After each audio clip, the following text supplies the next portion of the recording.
21. And he looked up and saw the rich men casting their gifts into the treasury. And he saw also a certain poor widow casting in thither 2 mites. And he said, Of a truth I say unto you, that this poor widow hath cast in more than they all. For all these have of their abundance cast in unto the offerings of God, but she of her penury hath cast in all the living that she had. And as some spake of the temple, how it was adorned with goodly stones and gifts, he said, As for these things which ye behold, the days will come in the which there shall not be left one stone upon another that shall not be thrown down.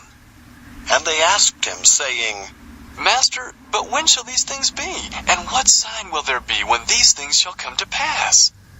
And he said, Take heed that ye be not deceived. For many shall come in my name, saying, I am Christ, and the time draweth near. Go ye not therefore after them. But when ye shall hear of wars and commotions, be not terrified. For these things must first come to pass, but the end is not by and by.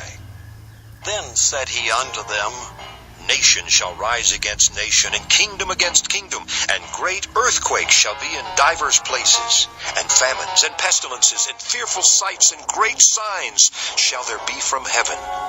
But before all these, they shall lay their hands on you, and persecute you, delivering you up to the synagogues and into prisons, being brought before kings and rulers for my name's sake. And it shall turn to you for a testimony. Settle it therefore in your hearts, not to meditate before what ye shall answer. For I will give you a mouth and wisdom, which all your adversaries shall not be able to gainsay nor resist.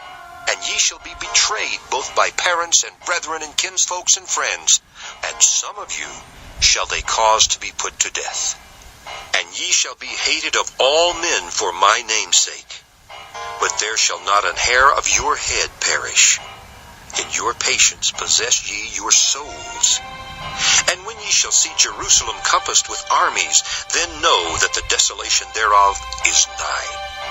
Then let them which are in Judea flee to the mountains, and let them which are in the midst of it depart out, and let not them that are in the countries enter thereinto. For these be the days of vengeance, that all things which are written may be fulfilled. But woe unto them that are with child, and to them that give suck in those days. For there shall be great distress in the land, and wrath upon this people. And they shall fall by the edge of the sword, and shall be led away captive into all nations, and Jerusalem shall be trodden down of the Gentiles, until the times of the Gentiles be fulfilled.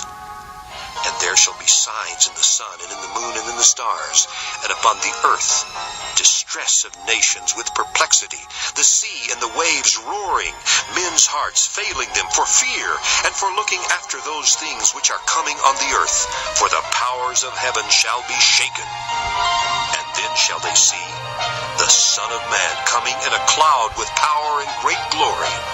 And when these things begin to come to pass, then look up, and lift up your heads, for your redemption draweth nigh.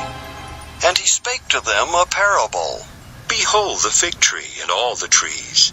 When they now shoot forth, ye see and know of your own selves that summer is now nigh at hand. So likewise ye, when ye see these things come to pass, know ye that the kingdom of God is nigh at hand. Verily I say unto you, this generation shall not pass away till all be fulfilled. Heaven and earth shall pass away, but my word shall not pass away. And take heed to yourselves, lest at any time your hearts be overcharged with surfeiting and drunkenness and cares of this life, and so that day come upon you unawares. For as a snare shall it come on all them that dwell on the face of the whole earth. Watch ye therefore, and pray always that ye may be accounted worthy to escape all these things that shall come to pass, and to